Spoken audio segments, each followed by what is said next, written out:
What's going on, everybody? Today's lesson is on, not the metronome, down picking. That is 208 down picking right there. I'm going to show you how it takes no more than 90 days to learn how to pick the down pick at 208, like I was doing there with the 8th note thing I was going on. But it takes about 30 days, 60 or 90, depends on how far along you are and how much time you put in. And I'm going to explain what I'm talking about. If you're 15 clicks away from 208 right now after this lesson, and you can get 3 clicks down in a week, then you're 5 weeks away, right? 3 times 5, 15. So you got to figure out how many clicks away from 208 you are, and how many clicks of progress you can make in 1 week. Then you divide in times. So if you're doing 3 clicks a week and you're 15 clicks away, you're 5 weeks away. So let's get started. We don't need a metronome in the beginning. That's later on. So this lesson will not involve one. Because after you can do this lesson, then if you can use the metronome, you just jump on and adapt. If you can't, I have a video on it, and I'll probably put out some more, because the metronome use is we need to see a lot of it to get it down. Some of the beginners. Now, everybody's at a different level on this channel watching, so I'm going to cover this for everybody. If you're a beginner, even better. You got to do this from day one. I started playing guitar at 6 years old, and right away I learned how to use a metronome as soon as I could strum the chords. And the very first song I learned how to play was Mr. Tambourine Man. Easy song, but I kept it in time, even at 6 years old, or 7, something like that. I was very, very young. I've really never not used a metronome since I could strum, so I don't come from any land of not using one. And every musician learns to use one, so I suggest it become your best friend. It will catapult your playing no matter who you are and how long you've been playing. If you've never used one, well, then I don't care how long you've been playing, it will double your skills no matter what. So you don't need one in the beginning to learn this. I'm going to explain how to get this going, and then once it's fast enough, you need the metronome to get yourself even faster. But you can get to a decent speed of down picking without it. I just don't know how in time it'll be without following the click. So click is like a 1-beat drummer. You want to be able to prove you can follow the drummer's 1 ligament, his foot, before you follow all 4 of his 2 feet, 2 hands. So it's like having a 1-beat drummer around. If you can't follow the metronome, which is 1 beat, then it's going to be more difficult to follow drums, which change all the time. So let's get right to it. Again, you don't need the metronome for this exercise. Let's get right to it. It's got to be consistent and evenly. That's what you're doing. So you need a palm mute. You need a thumb that's hiding the edge of the pick. We don't want to see something like that. You're not going to achieve it like that because the pick's going to flop around. You need it way up like that. Stiff pick that doesn't budge. So a palm mute. The meaty part of your hand goes in the back, and you need to find out that perfect tone of mutation. So we're not doing this. We're not doing this. You want that bassy overtone. Now what you have to do is you got to start playing 4 in a row without messing, evenly, repeatedly. So if you have to start by just feeling it out, then you do like an old school dime chomp. He did that a lot on the first record. Now, after that, you might go to 3s. And very quickly, you start trying to see if you can increase your speed. Now, what I used to do was, and I suggest some of you at least try this, it'll be different for everybody. Some of you will gravitate towards this method, and some of you will not. It's just the way it works. But for those of you who will gravitate towards it, I want to show it to you. What we're doing is, so what worked for me was short amounts of down picking with breaks to get the speed. To do 20-30, when you're starting out, that is definitely much more difficult. You want to gain these skills quickly, then it's like this.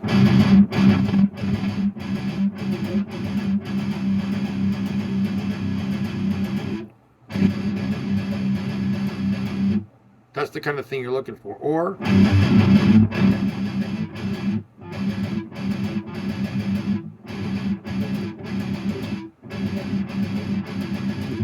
That's the kind of thing I would do. Same thing if I was alternate picking it.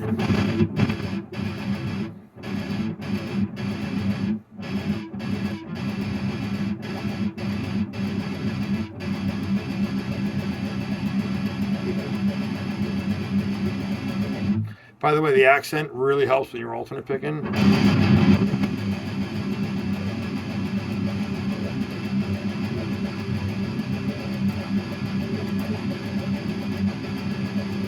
So that's that.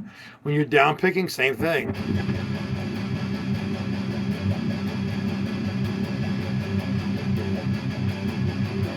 I'm trying to exaggerate it for you, but you get the idea, right?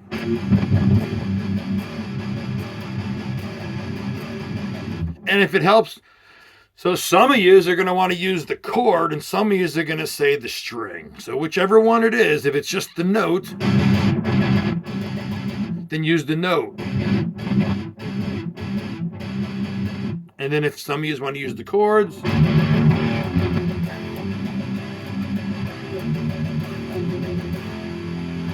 you're in the back basically learning to use your wrist. So when you down pick, there is no room for your hand to move. There's none of this going on, none of this crap. You have to lock that fat part of your hand down on the guitar and keep it planted there like through a tornado. Leave it there. Now, once you're down, you can practice air guitaring the motion that you need, which is this. You gotta learn to ratchet that wrist. If you can't, well, you better learn how to do that. Because if you watch the way I'm doing it and everybody else does it, it's all in the wrist. And the reason that is because it's shorter distance from here to the pick than it is from here to the pick. So you don't want to move the whole arm. If you don't know anything about science, well, you do now. The shortest distance from the pick to move is the fastest way you're going to go. And the shortest distance is your knuckle on the wrist to the pick. So that knuckle moves, but the arm at the elbow does not. Do not move your elbow. I don't care what you do. Glue it down, cement it down, strap it down. Have your old lady lay on the thing if you have to. Have your guy lay on it if you have to. If you're a girl watching this, or if you're a guy watching it, have your guy lay on you. Have your girl lay on it. The point is, get somebody to help you hold that wrist down. It's got to be done. Clamp a thing on your guitar, but get this thing to stay. Because, folks, that is the skill, and the challenge is that your arm's going to want to move, because if that's all you know, well, you have to break that habit. And that's hard to do. If you've never developed that habit, well, then you're ahead of the game, because you can just focus on developing, not undeveloping, then redeveloping. That is tough to do, and sometimes some people just can't do that. Depends how deep you wore those treads, you know. So that's what's going on, is this. And some of you are going to say, hey, my hand gets tired really fast. That means one of two things is taking place. Number one, either you're just going too fast for your own skill, or if you're able to do something and then sometimes you're messing it up and then sometimes you're not messing it up and you're like, I don't get it. Sometimes I can do it. Sometimes I can't. I know why that is. Here's what I'm going to tell you that is. Because you messed up when you were warming up. And people don't get this. I'm going to tell you what goes on with messing up when you're warming up. If you don't warm up properly, you'll never be able to do the thing correctly when you are warmed up. And here's what I'm saying. Here's why. If you warm up properly, little at a time, you're putting blood into your muscles. And since you're warming up slowly, you're not over-challenging your ligaments to do something they need to have blood in them to do. If you ask your arm to do something that your arm requires blood flow to do, and you don't have enough blood flow in it because you didn't warm up enough yet, you are damaging your ligaments and your tendons, and you are on a, how do they say it? You're on a speed path to tendonitis. You are on a speed path to ending your guitar career or playing in pain. I've been playing guitar for over 4 decades, and I have zero pains whatsoever. I've never had arm pain ever, and I know people who do with only a few years of playing guitar. And I tell every one of my students the same thing. So here's a freebie gift for you for watching. Take 15, if you've been playing guitar for 6 months or longer, you must warm up 15 minutes every single time you play your guitar if you want to play for 30 years or longer and never ever get tendonitis. If you want to develop yourself and never ever wear out your body, you've got to make sure you have plenty of blood in the frickin' arms. And if you experience pains in this area of your arm, you are damaging it, and scar tissuing is growing in there because you're not putting enough blood in there to do the thing you want it to do, and tearing is taking place instead of being with blood in there to do the thing you want. The body relies on adrenaline instead. And when you use adrenaline instead of blood flow, you create damage. And that is exactly why I don't have any damage after over 40 years of playing guitar. And I practiced 10, 15 hours a day for 5, 6, 7 years when I was a teenager. And in my early 20s, I did 12 to 15 hours a day. Because when I was 18 years old, I went down and saw Yngwie play, and I was front row, right in front of the man. His sweat was all over me. And when I was 19 or 18, I thought I was a pretty hot player, as everybody might when they got an ego running crazy. And then I watched this guy play guitar. My jaw, I left the building with scars on the bottom of my chin because my jaw was on the ground the entire time. I could not believe what I was witnessing. So I'm just going to say this. If you've never seen Yngwie Malmsteen play live and you've seen him, but you haven't been in the first couple of rows, you're missing out. It is an experience like no other. I've seen just about every single modern guitar player that's been out except for guys maybe the last 10 years. I've seen everybody play live, and I've been right there with them. I've been right on top of them. And there is nobody on this planet who plays like Yngwie.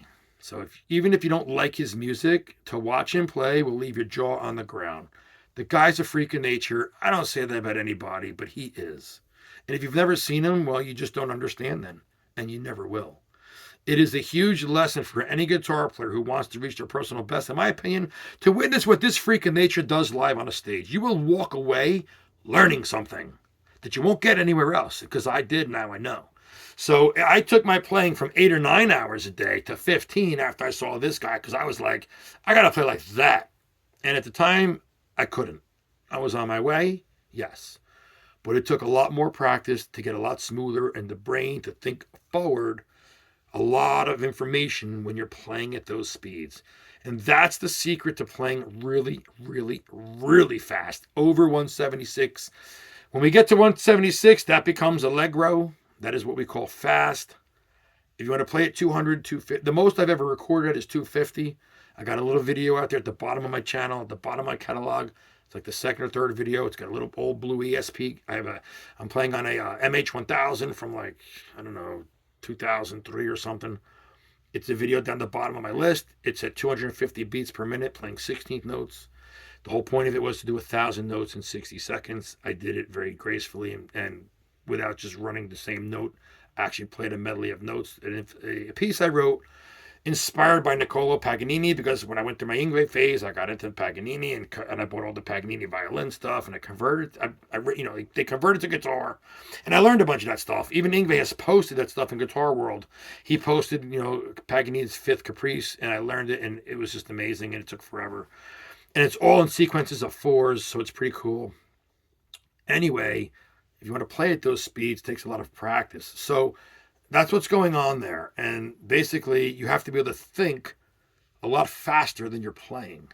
I know that sounds crazy when you start playing really fast, but the thinking thing has to be intrinsic. So it's like driving at a higher speed. You really can't drive at like 100 miles an hour until you learn how to drive at 100 miles an hour. So you don't just get in the car when you get your license and just say, I'm going to try going down the highway at a buck. You'll probably crash the thing.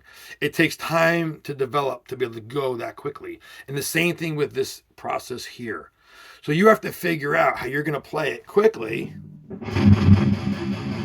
without making mistakes. So you begin with something small. And then I would put patterns together.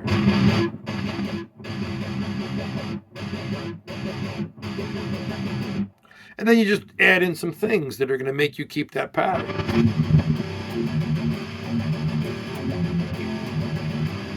I was using these movable chords.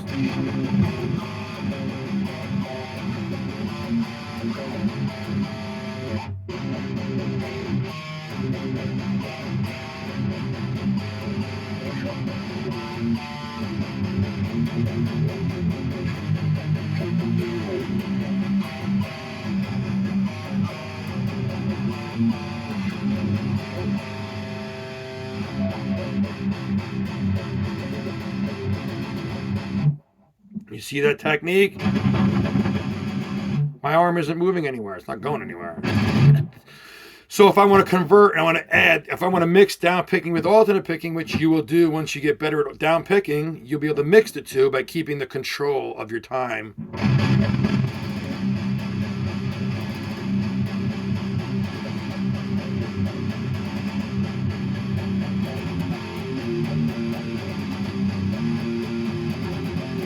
Hey, you know what? I think that sounds a little bit like, it's the same vibe as that Metallica song on Justice. Is a harvester of sorrow or shortest draw, dun dun dun dun dun dun, dun, right?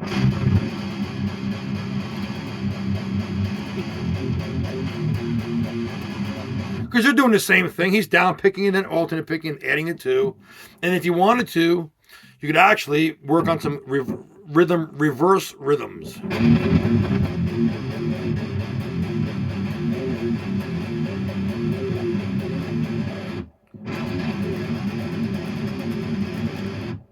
Which just means you're going to reverse the order of the fingers.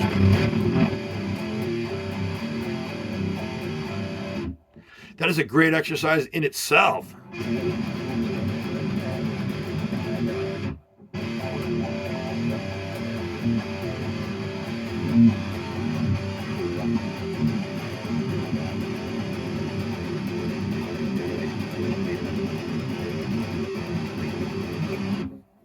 That is just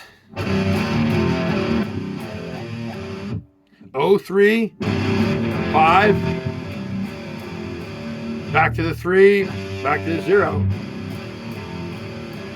Then it's 5-3-0.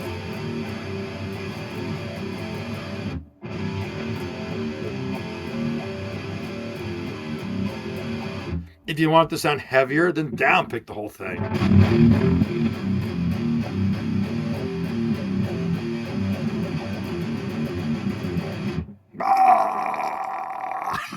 That's alternate picking. Don't you just hate that you can't do it yet? And I can. I'm just kidding. When you guys get good, rub that shit into somebody's face. But brother, I practice, man. That's why I'm really good. Don't be afraid to brag about your own skills. You've earned them. This shit is not easy. It takes a lot of time to practice every whatever day, week. This isn't easy. When people see your finished product and they're like, oh my gosh, it comes so easy for you. Don't forget to tell them that you practice your butt off every day and you sacrifice your time. Because no, they just see your finished product and they think it's easy for you because they go, wow, you're really good. It must have come easy to you. Yeah, minus the 30,000 hours you've practiced in the last 5 years. Yes, then it's easy. Yes, you know, it's like saying, oh my gosh, you make a lot of money. Oh yeah, well, it's easy to roll in and grab the paycheck at the end of the week after you've already earned the money. People just see the paycheck. They don't know what you did to earn that paycheck. You might have broke your stones to make that paycheck. So it's not what it seems most of the time. There's work involved here. So that is something I would suggest you learn to do. Reverse, it's called rhythm reversal, chord reversal. You're reversing the order of your chords. Chord reversal, what does it mean? I don't know, reverse the chords, I guess.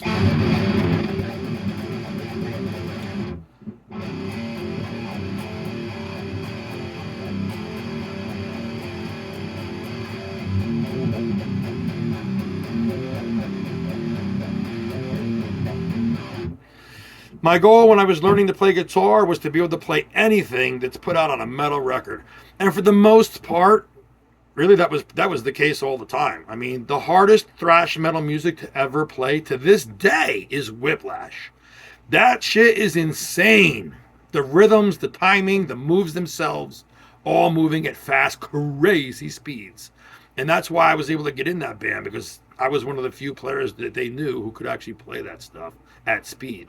So if you don't know Whiplash, go back and listen to it from the 80s and the 90s. They are the kings of thrash. Yes, Metallica's bigger, but they only had one really thrash record out, and Whiplash built their whole career around that Kill 'Em All style of thrash. Super fast, super crazy, highly technical. So go back and listen to Whiplash. If you think you got some skills, go learn some of those tunes. Burning of Atlanta, insane. So I'll even learn some of those riffs again and blow them down for you because they're too technical for me to just pull out of my hat. This is not a hat trick. But the bottom line is thrash metal requires a lot of down picking, and that's where we get it from. It's in a lot of music, but that's where it originated. It's always there, and that's where it stays. Thrash music is the most technical form of it that I know of, that I played. And, that was big stuff when I was a kid to be, playing Whiplash songs. Them shits are no joke, man. Go back and listen to that stuff. It's no joke. It's in standard tuning, or half step down even, some of it. But it's no joke, the moves. And I challenge any of you to be able to play some of that stuff. If you can, record a clip of it. Show it to me. Then you start mixing this stuff.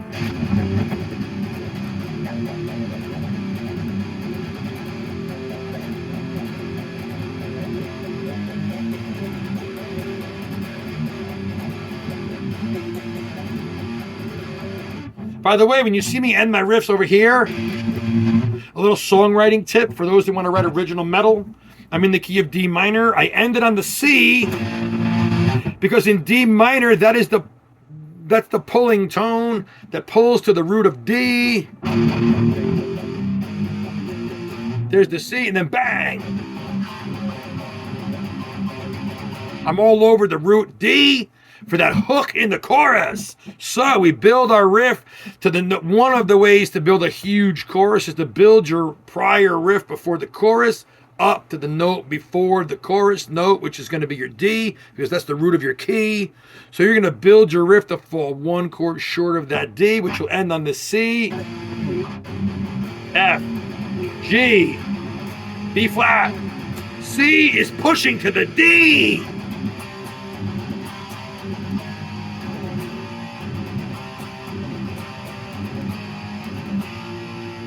You can hear that commercialized the metal tone. You're just building it up.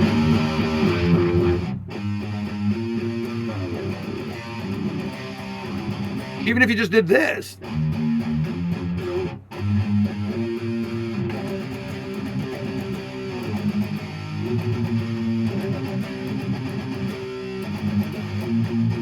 At least you hear that melody that's in that hook.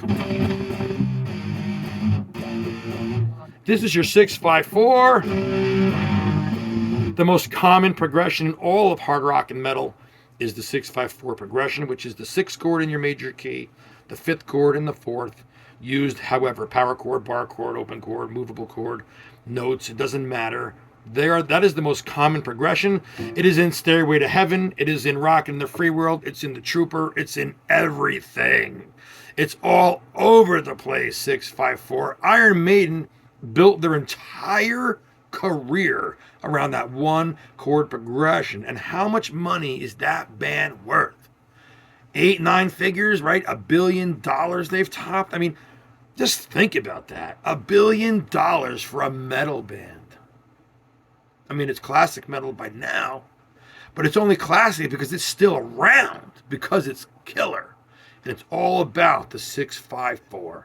Understanding it, I'll get a little deeper in it in some other lessons, but that's what they're doing, and that's what's going on in this chorus that I keep playing. I do a lot, almost every single, not all of them, but I'd say 80% of my choruses that I've ever written are 6-5-4, because it is the number one progression to get the most people to like your stuff.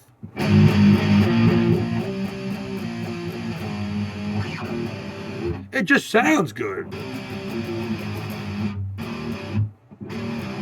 There's the 6, the 5, the 4, and just do whatever with them.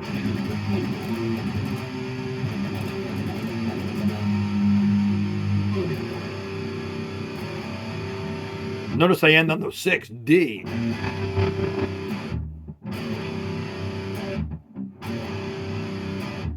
Let me ask you guys a question. Some of you have been watching my videos for a while now. Do any of you guys know what tuning I've told you I put this guitar in? Can you tell me what tuning this is?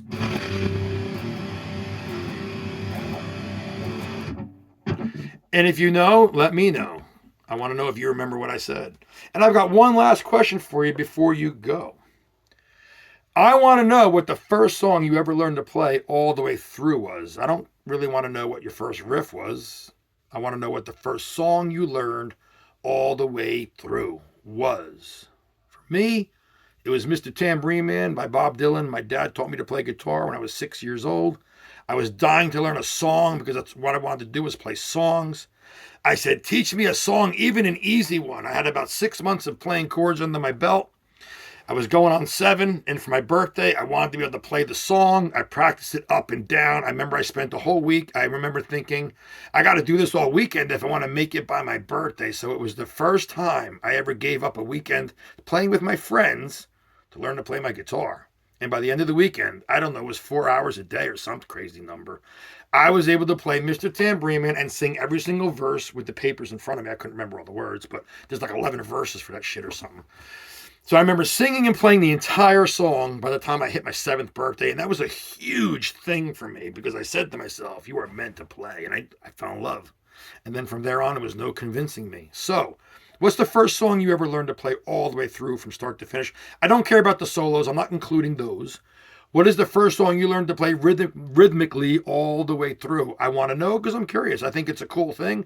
And I enjoy hearing all the different songs people have learned. And I'm thinking, wow, like that's even a harder song than I learned. So depending on what age you were when you learned your first song might dictate how hard that song is or was. I know you older guys are going to say, something like Smoke on the Water. And that's cool. I want to hear whatever. I don't care if you're 72 or 12. What is that first song you learned? I'm just curious, so please let me know. And thanks for watching. This was a generalized lesson on a few different things. We're getting to that point where there's just enough.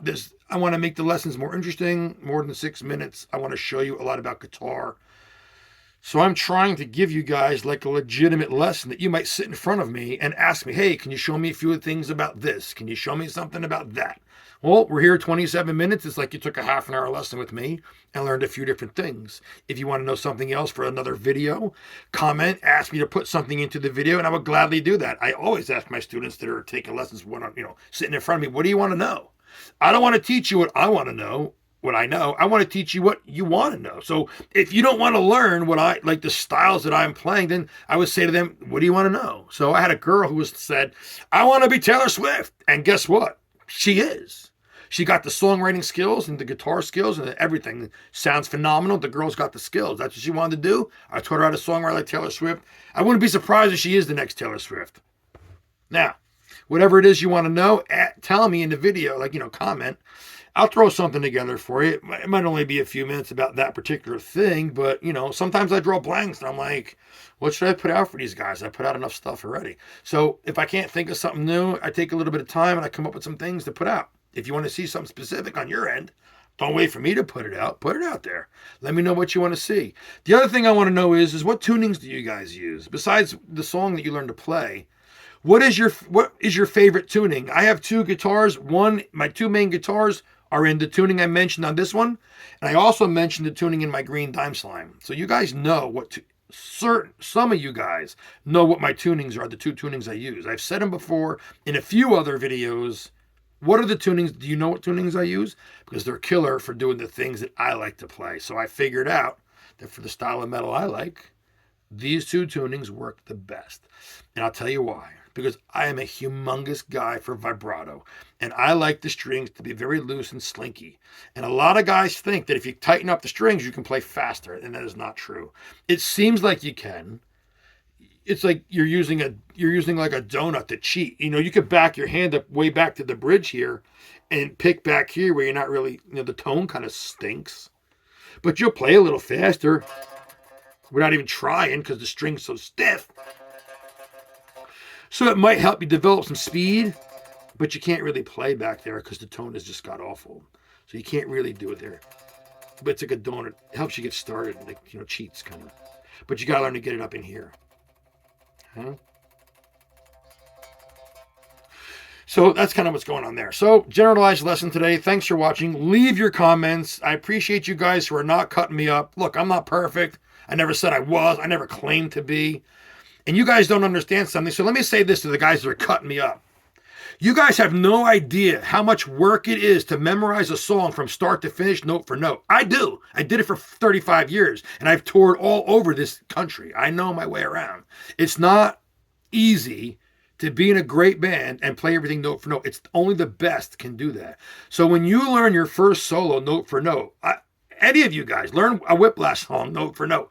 Learn something off Revolution Is My Name, Reinventing the Steel, Learn something off that record, note for note. Learn a Michelangelo piece, note for note, and tell me that you're going to do that. Because you know what? Not everybody can, and some of you never even will. It's just not going to be in your cards because you're not going to want to put in the level of work. Now, if you could do it with one song, great.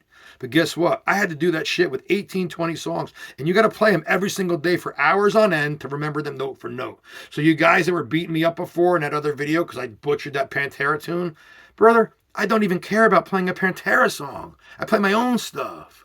And I've already proven that I can do that. But what I'm saying is, when you guys learn to play a crap load of songs note for note and keep them in your memory, you'll understand how hard that is. And it's a full-time job in itself.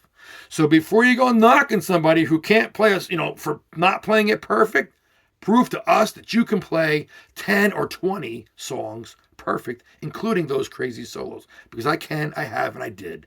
And the videos are out there.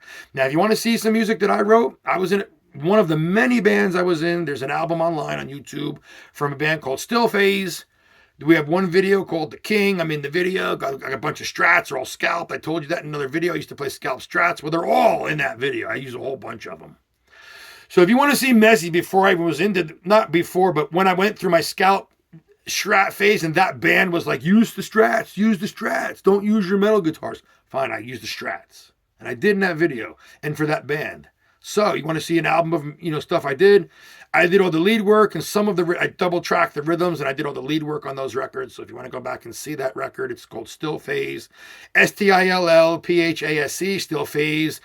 You'll see me. One of the video is half black and white, half in color. You'll see my mug with my beard and you'll know it's me.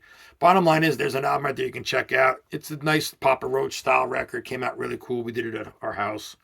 And on that particular record that we did, we were playing out. We got to do some stuff with, I think we did an opening thing for Black Label. We did a outdoor festival thing. It was called the Food Truck Festival. And I think part of the video clips in that video are from the live performance of the Food Truck Festival. So you'll see like me playing on an outdoor stage. Anyway, for you guys that are knocking me for not playing it note for note, dude, let me see you play something note for note. I never claimed I would or could, and I can, but I'm not going to do it here. And that was my point. It's not as easy as it looks. It takes a lot of time and effort. And if I'm not in a band that's going to be playing live, I'm not going to spend that kind of time just to keep them in my arsenal for some YouTube videos or for the sake of it. So I apologize if I didn't play it perfect. But I want you guys to learn how to play the guitar. And that's what I'm here to help you do. So thanks a lot for watching. Sorry things aren't perfect, but if you can play better guitar from watching me, that's great. Have a great day. I'll see you in the next video.